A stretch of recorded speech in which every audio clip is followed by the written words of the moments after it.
All right, let's get this top stories train moving. We're going to take a look at some of the headlines from across the country. Again, everybody, my name is Pilar Arias. I am so glad that you are here, and I have the wrong lower third up. There we go. By the way, there's probably a lot of newbies watching News Now right now. Do you know that Mike and I control the entire show? Yeah, see all those graphics? Yeah, we control that. See the video that we play? We control that. The audio? Most times we have at least some sort of control over that. Sometimes the way that it's fed back to us, though, it could be overmodulated, or hot is the word that we call it in the industry when it's just like a little too like muffly and loud. That's what we call overmodulated. Sometimes it's too low and we have to crank it up a bit, but regardless, the News Now show is controlled by the host. Everything that you see, the good and the bad, me and Mike Page, believe it or not. So let's get going with those top stories I was telling you about. First, we're going to head on over to California, where the National Guard is preparing for the official wildfire season. You remember the devastating wildfires that they experienced in California last year. The Camp Fire was one of them. And so now they're just doing everything that they can to make sure that they don't end up in a situation such as that yet again.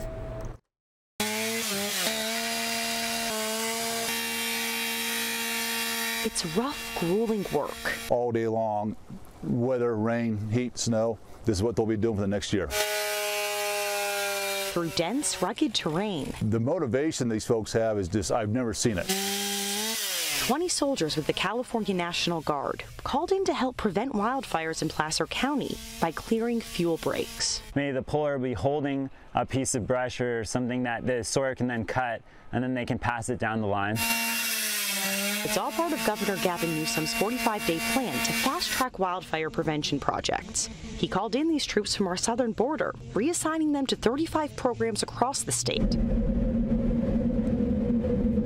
including this one, the North Fork American River Fuel Break Project. Originally said to take 5 to 10 years, and now this portion, phase 1, around the Colfax area, we're looking within 1 year is the target date. Right now, soldiers are going through hands-on training, so that the crews know what to cut, what to take, and what to leave. Learning the right way to clear brush and thin trees. This is all very new to me. I'm a military intelligence officer. The Guard has been called in to help fight wildfires in the past, but this is the first time they're working on prevention. That military mindset and also that level of fitness that the National Guard has really sets our crews up really well to, adapt their skills to fighting fires and also fuel management. With 900 acres to clear just in phase 1, they have a long way to go. Fuel breaks reduce fire intensity. They don't actually stop fires. There's firefighters in the fuel breaks to stop the fire. It gives us an anchoring point to fight the fire from. All to prevent more lives from going up in flames this fire season. The tragic loss of human life, the tragic loss of homes and businesses. The big objective is to start avoiding those kind of losses. Wow, did you all see the drone footage in that story? It was pretty awesome, and it reminded me, I did over the weekend see Pet Sematary, the remake. Have you all seen it? Based off Stephen King's novel, and I think the original one was from the 80s, the original film. So I saw the remake, and those like forest shots where they're like flying from above and you get to see all the trees. Yeah, that was kind of the intro to that movie. Feel free to let me know if you've seen it or if you have plans. It will probably be a busy weekend at the movies across the country, but especially right here in Arizona and the Valley. We're going to have another firefighter-related story, but this one is about a strike that's happening with some volunteer firefighters. Let's get the details.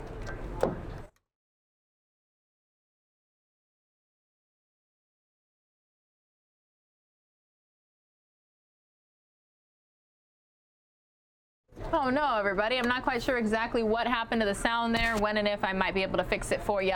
I'll bring it to you again here on News Now. But that's just the nature of the beast. Sometimes we get those stories and, mistakes happen. Sometimes there's no audio. But we're moving on. We got more top stories from across the country to bring you right here on News Now. We're going to head out to, I believe, Colorado, where a school has set up a clothing store and a laundromat for students because, hey, to them, there's no reasoning. There's nothing that should inhibit a child from learning. If they need resources, if they need food, if they need clothes, whatever they may need, their goal is to provide it to their students.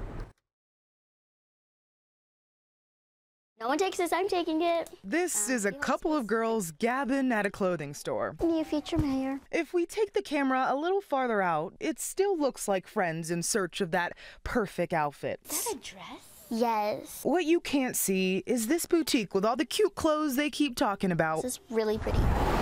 is actually at school. We are in the Wyatt Academy no-cost clothing boutique. While Wyatt is an elementary school, this new resource has something for the entire family.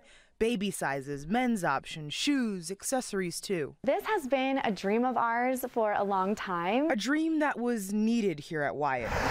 If the statistics don't tell the story, 96% of the students qualifying for free and reduced lunch, these kids, It's really hard to get the things we need. can paint the picture for you. Sometimes people can't afford clothes, and helps me because I can't afford clothes a lot too. The Family Empowerment Center doesn't stop at clothes. A food pantry is in the works with all organic options, a computer lab already up and running with Wi-Fi, and possibly the most exciting part, especially for the parents, is free access to a washer and dryer. In the place I live, we do not have a washer and dryer inside our home, so we do go to the laundromat every couple of weeks. Sometimes that's training financially, and just getting there is hard. In order for our students to arrive every day at school happy and ready to learn and ready to thrive, that it is our duty to really ensure that their basic needs are met, and a huge part of that is meeting the basic needs of their families. All right, well, one viewer did just give me a great idea. They said, hey, Pilar, how about you just narrate the story about the volunteer firefighters? That's a great idea, actually. I just pulled up the script. I will do that for you in just moments. But meanwhile, we got 2 more top stories, and then I'll get that going for you. This next one is about what the Final Four brought to Minneapolis, Minnesota, the economic impact, dollars. Let's take a look. I gotta grab a couple of one-man mosh pits. Surly Brewing is nursing a major hangover as the business recovers from a busy NCAA tournament weekend.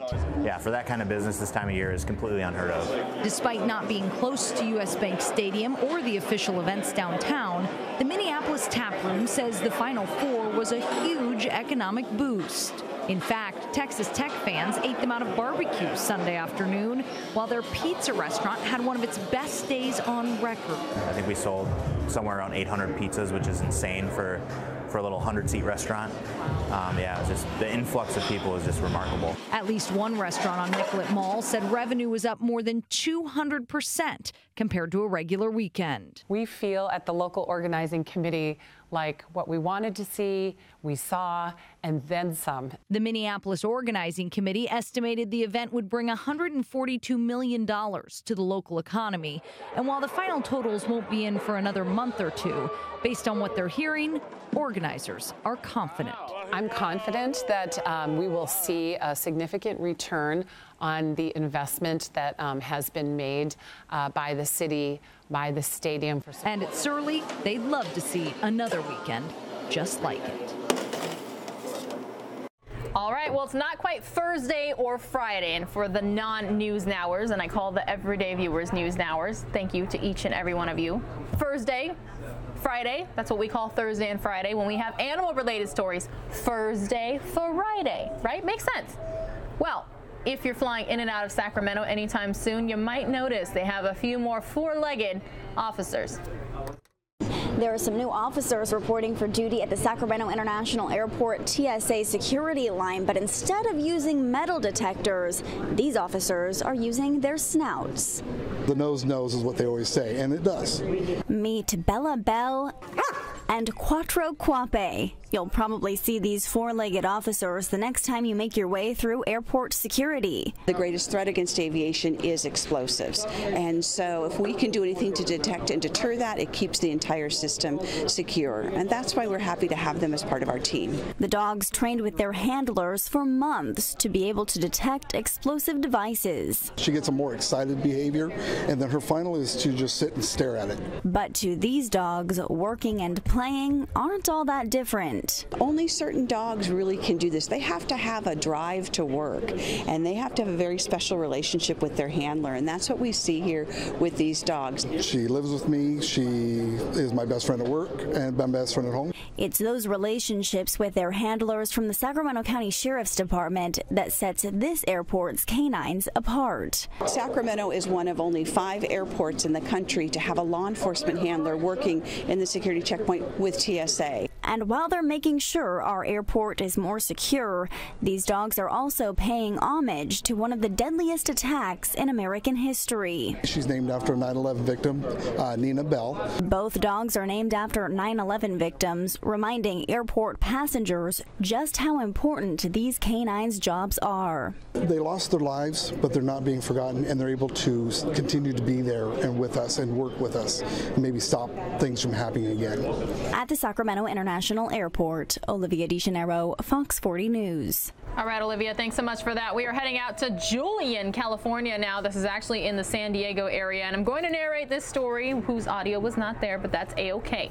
Volunteer firefighters remained barricaded inside the Julian fire station yesterday, a day after the county took control of the Julian Cuyamaca Fire Protection District. Now, if you're from Southern California and you happen to know the proper pronunciation of that, there's the word right there. Please let me know, and I will correct it.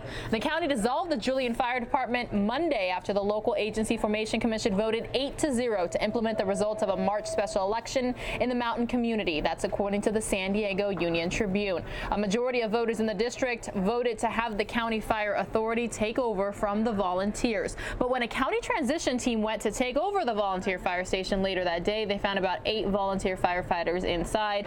Those volunteers locked the doors and refused to let the transition team inside. The standoff continued yesterday with county officials waiting for a court order to force the volunteers out and allow the transition team to check out the condition of the fire station and the firefighting equipment inside. Meanwhile, CAL FIRE firefighters and paramedics will respond to emergencies in the fire district under a contract with the county.